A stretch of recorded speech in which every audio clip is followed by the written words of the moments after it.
finishes off in style. A magnificent strike into the crowd. வணக்கம் நண்பர்களே, welcome to my channel cocktail furious. So India versus England 5th test match at Dharamshala. Day 1 first session நடந்து முடிஞ்சிருச்சு. So உங்களுக்கு நல்லா தெரியும், England toss win பண்ணி batting எடுத்தாங்க and இந்த ஒரு செஷன்ல 100 ரன்ஸ் எடுத்துட்டாங்க. பிளஸ் இந்தியா 2 விக்கெட்ஸ் எடுத்துட்டாங்க. ஸோ நான் ஒரு ஸ்டேஜ்ல வந்து பாத்தீங்கன்னா லாஸ்ட் பால் வரைக்கும், அந்த லாஸ்ட் பால் முடிகிற வரைக்கும் இந்த செஷன்ல இட்ஸ் கம்ப்ளீட்லி இங்கிலாந்து செஷன் அப்படின்னு சொல்ல வர்றதுக்குள்ள பாத்தீங்கன்னா ஐயாசாமி ஒலியோ போப் வந்து ஸ்டெம்பிங் ஆயிட்டாரு. So 100 for 2. Yes, obviously England வந்து 100 ரன்ஸ் குவிச்சிட்டாங்க. பட் இந்தியா வந்து will be very happy with that 2 wickets because wicket வந்து நல்லா ஃபிளாட்டா இருந்தது. பட் இனிஷியல் 30-40 மினிட்ஸ் வந்து பாத்தீங்கன்னா பால் அநியாயத்துக்கு ஸ்விங் ஆச்சுங்க. ஆனா சீரியஸா உலகமகா லக்கு இங்கிலாந்துக்கு. இந்த மாதிரி ஒரு மேட்ச் நான் பார்த்ததே கிடையாது. எப்படின்னா இவ்வளவு லக்கு இருந்து நான் பார்த்ததே கிடையாது. இங்கிலாந்துக்கு அது மஸ்ட் தேவையா பட்டுச்சு. ஆக்சுவலா அதான் கிடைச்சது. கிட்டத்தட்ட பென் டக்கெட்டும் சரி, ஜாக் கிராலியும் சரி, எவ்வளவு பால் பீட்டன் ஆனாங்க தெரியுமா? ஒரு பால், இதே அவங்க டேவா இல்லைன்னா அந்த பால் எட்ஜ் வாங்கியிருக்கும். அத்தனை பால் பீட்டன் ஆனாங்க. பிளஸ் நிறைய பால் வந்து பாத்தீங்கன்னா ஏர்லியரா ஆடி டாப் ஏஜ் வாங்கி போய் கேப்ல போய் விழுந்துச்சு. எதுவுமே ஃபீல்டர் கையில விழல. அண்ட் சிராஜ் ஒரு சூப்பர் வின் கட்டர் போடுவார் ஆக்சுவலா ஜாக் கிராலிக்கு. அது அம்பையர் இன்கேஸ் அவுட் கொடுத்திருந்தா அது இந்தியாவுக்கு ஃபேவரா போயிருக்கும். ஏன்னா அதுக்கப்புறம் இந்தியா ரிவ்யூ போனாங்க, அது வந்து அம்பையர்ஸ் கால் ஆயிடுச்சு. அதனால ஜாக் கிராலி தப்பிச்சிட்டாரு. But on the moment, on the ஸ்பாட்ல பார்க்கும்போது அவுட்ரா அப்படின்ற மாதிரி தான் இருந்துச்சு. பட் இதான் ரூல்ஸ், நம்ம வந்து பெருசா இதை பத்தி ரொம்ப ஆராயக்கூடாது. பட் அந்த லக்கும் இங்கிலாந்துக்கு இருந்ததுன்றதான் நான் சொல்ல வரேன் ஆக்சுவலி. So complete luck. நான் என்ன நினைச்சேன்னா, ஓகேடா இன்னைக்கு டே வந்து இங்கிலாந்து டேவா தான் இருக்க போகுது. ஏன்னா 2 பேரும் 64 ரன்ஸ் ஓப்பனிங் பார்ட்னர்ஷிப் அடிச்சிட்டாங்க. இனிமேட் கொஞ்சம் கஷ்டம் தான். ஏன்னா பிச்சில் அதுக்கப்புறம் எதுவும் இல்லை. ஏன்னா முடிஞ்சவருக்கும் ரோஹித் சர்மா என்ன பண்ணாருன்னா ஜஸ்பிரீத் பும்ரா அண்ட் சிராஜும் வந்து ஒரு லாங் ஓப்பனிங் ஸ்பெல் கொடுத்தாரு. ஏன்னா ஃபாஸ்ட் பவுலர்ஸ்க்கு கொஞ்சம் அசிஸ்டன்ஸ் இருந்துச்சு.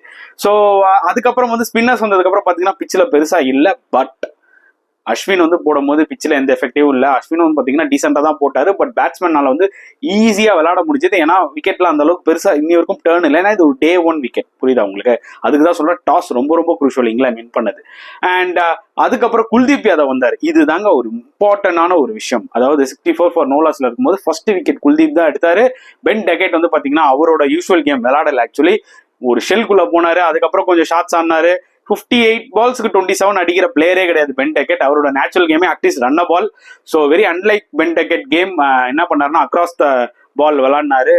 டாப் ஏஜ் வாங்கி சரியான கேட்ச் சுப்மன் கில். அது ஆக்சுவலா அது ஈஸி கேட்சே கிடையாதுங்க. ஏன்னா பால் வந்து அவரை தாண்டி போயிட்டு இருக்கு. இப்படி பார்த்து ஓடி போய் டைவ் அடிச்சு கேட்ச் எடுக்கிறது இட்ஸ் ரியலி கஷ்டமான ஒரு கேட்ச். பட் ரொம்ப இம்பார்ட்டன்ட் பிரேக் த்ரூ இந்தியாவுக்கு. அது இல்லைன்னா என்ன ஆயிருக்குன்றது சொல்ல முடியாது. மேபி இன்னொரு எக்ஸ்ட்ரா ஒரு 25-30 ரன் கூட அடிச்சிருப்பாங்க இங்கிலாந்து.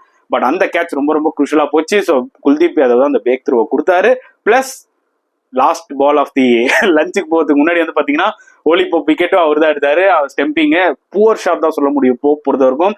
அதாவது அந்த 196க்கு அப்புறம் வந்து பாத்தீங்கன்னா ஓலி போப் வந்து ரொம்பவே பிலோ பார்ன்னு சொல்லுவோம், ரொம்ப பூரா விளையாடினாருன்னு தான் சொல்ல முடியும். சீரியஸாவே அவரோட மைண்ட் செட் வந்து பாத்தீங்கன்னா அந்த இனிஷியலா அவர் வந்து டக்குன்னு ரன்ஸ் அடிச்சிடணும், அப்பதான் நம்ம வந்து உள்ள ரிதம்குள்ள வர முடியும்னு நினைக்கிறாரா என்னன்னு தெரியல. ரொம்ப அவசரப்படுறாரு. அவரோட அவுட் ஆன டிஸ்மிசல்ஸ் எல்லாமே பாருங்களேன், எல்லாமே ஒன்னும் அக்ராஸ் த பேட்டு இல்ல. இந்த மேட்ச்ல பாருங்க துருத்துன்னு ஓடி போய் ஸ்டெம்பிங் எல்லா பாலுமே அவர் டவுன் த ட்ராக் வரும்போது ஆப்வியஸ்லி குல்தீப் மாதிரி ஸ்பின்னர்ஸ் எல்லாம் வந்து பாத்தீங்கன்னா கிட்ட வெரைட்டி இருக்கும். டக்குன்னு ஒரு ராங் பால் போட்டா மாட்டிப்பாங்க. எக்ஸாக்ட்லி அதான் மாட்டினாரு. அண்ட் முக்கியமா நான் குல்தீப் யாதவ் பாராட்டி ஆகணும். இந்த செஷன்ல எடுத்த 2 விக்கெட்டுமே அவர் தான். அதாவது ஒரு ஸ்பின்னர் எவ்வளவு தேவை ஒரு டீமுக்குன்றத வந்து பாத்தீங்கன்னா குல்தீப் யாதவ் பார்த்து நம்ம தெரிஞ்சுக்கலாம். I think this is the time for Kuldeep Yadav to give chances in playing 11 எல்லா மேட்ச்லயுமே, எஸ்பெஷலி இன் சப்கான்டினென்ட்.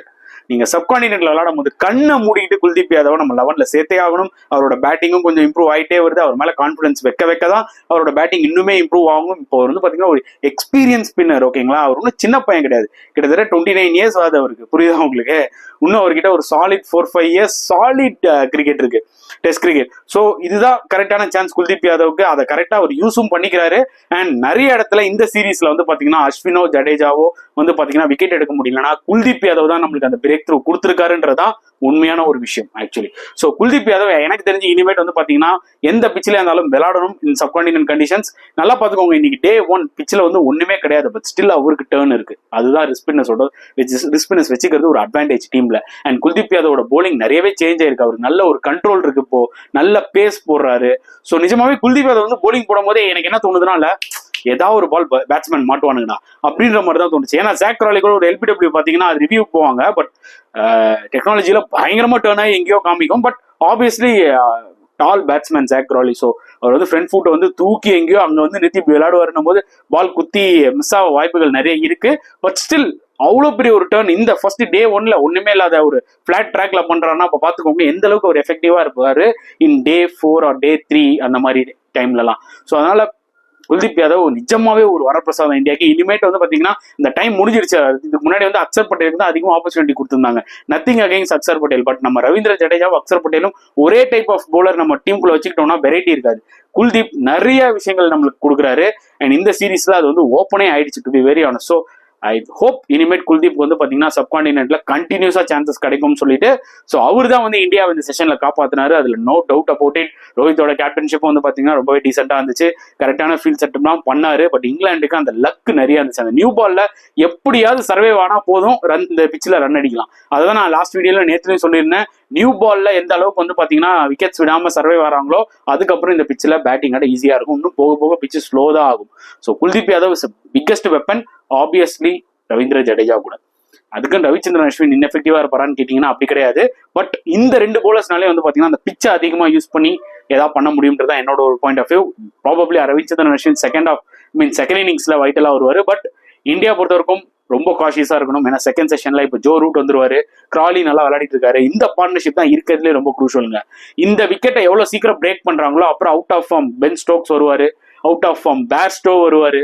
புரியுதா உங்களுக்கு? அவங்கள ப்ரெஷர் போடலாம். ஸோ இந்தியாவுக்கு வந்து பாத்தீங்கன்னா இப்போ நெக்ஸ்ட் விக்கெட் வந்து ரொம்ப ரொம்ப வைட்டல். ஏன்னா இந்த ரெண்டு பேட்ஸ்மேன் செட்டாக விட்டுட்டாங்கன்னா ரொம்ப கஷ்டம். It's going to be a long day தான் இருக்கும். வெயிட் பண்ணி பார்க்கலாம். ஜோ ரூட் அண்ட் கிராலி ஒரு பெரிய பார்ட்னர்ஷிப் கிரியேட் பண்ணுவாங்களா, இல்ல இந்தியா ஒரு சூப்பர் கம்பேக் கொடுத்து இங்கிலாந்துக்கு ஷாக் கொடுப்பாங்களான்னு பொறுத்து வந்து பார்க்கலாம். உங்களோட கருத்துக்களை தாராளமா கமெண்ட் செக்ஷன்ல போடுங்க. இந்த வீடியோ பிடிச்சிருந்தா லைக் பண்ணுங்க, ஷேர் பண்ணுங்க, முடிஞ்சா சப்ஸ்கிரைப் பண்ணுங்க. ஸோ செஷன் 2 முடிஞ்சோடனே பார்க்கலாம் ஃப்ரெண்ட்ஸ்.